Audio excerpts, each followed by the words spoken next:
In 1998, deep in rural Oregon, a young nurse named Carla Pendleton and her fiancé, Mark, found what they thought was the perfect starter home, a modest third-floor apartment. But this apartment, Unit 311, would soon become the center of one of the state's most terrifying and unsolved paranormal cases.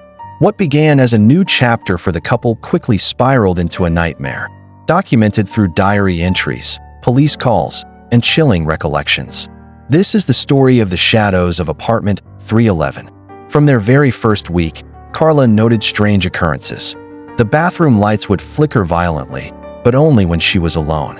At night, the old building's pipes would rattle and clang, not with the sound of water, but as if something was crawling through them, pounding and clawing from the inside. While the building was old, neighbors had long whispered about a bad feeling surrounding Unit 311. It had a history of tenants who never stayed long, fleeing within months, often without explanation. One cold February night, the haunting took a deeply personal turn. Carla came home exhausted from a double shift at the hospital to find Mark sitting stone still at their kitchen table. He was muttering in a low, guttural whisper, his eyes fixed on nothing. He snapped out of it, insisting he was fine, but a pit of dread formed in Carla's stomach. Hallway security footage from that same night captured something even more disturbing.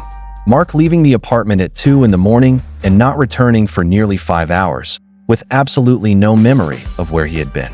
The atmosphere in the apartment grew heavier. Carla herself began to change.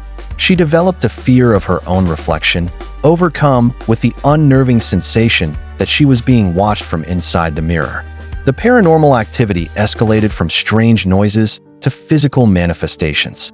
Heavy objects would slide across countertops, doors would slam shut with incredible force, and Mark's sleepwalking became a nightly terror. He would always walk toward Carla, his eyes wide and vacant, whispering about her in the walls.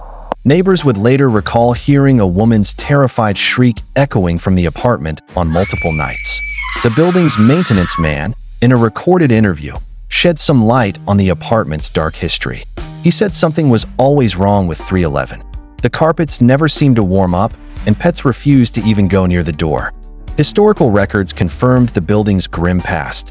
In 1970, a woman named Letitia Dunn had died violently in that very apartment.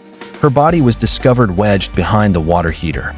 Locals claimed she had been practicing occult rituals, desperately trying to contact her deceased son. The police had dismissed her death as a tragic accident. Carla, growing desperate, started documenting the events herself. In one clip, her voice trembles as she says, "It's like something is pushing me when I sleep. Last night, I woke up on the floor in the hallway. Mark's palms are bleeding, like he's been gripping broken glass." She finally reached out to a local priest to bless the apartment. But the ritual only provoked the entity. Furniture began to rattle, objects flew from the shelves, and Mark suddenly collapsed, convulsing on the linoleum floor. Medical records showed his pupils were completely unresponsive and his body temperature had plummeted. He was released from the hospital with unexplained bruises circling his wrists and neck, as if he'd been restrained. Paranormal experts who reviewed the case described these as classic signs of oppression, suggesting the entity wasn't just haunting them, it was seeking control. The final night brought the case to its horrifying conclusion. Unable to endure another moment in the apartment, Carla fled. She returned at dawn, hoping to find Mark asleep on the couch, the nightmare finally over. Instead, she found him standing by the window, staring out into the early morning light. He was whispering, "We're never alone." When Carla called his name, the voice that answered wasn't his. He turned, his eyes now solid black pits, and said, "Mark's gone. Letitia sent me back. The evidence left behind is the stuff of nightmares." Carla's frantic 911 call captured her raw terror. The final, corrupted footage from a security camera she had installed shows shadows swirling around Mark's body, folding into themselves in an impossible, unnatural way. The very last frame freezes on Carla running down the hallway, screaming, as the ghostly imprints of hundreds of hands press out from inside the apartment walls.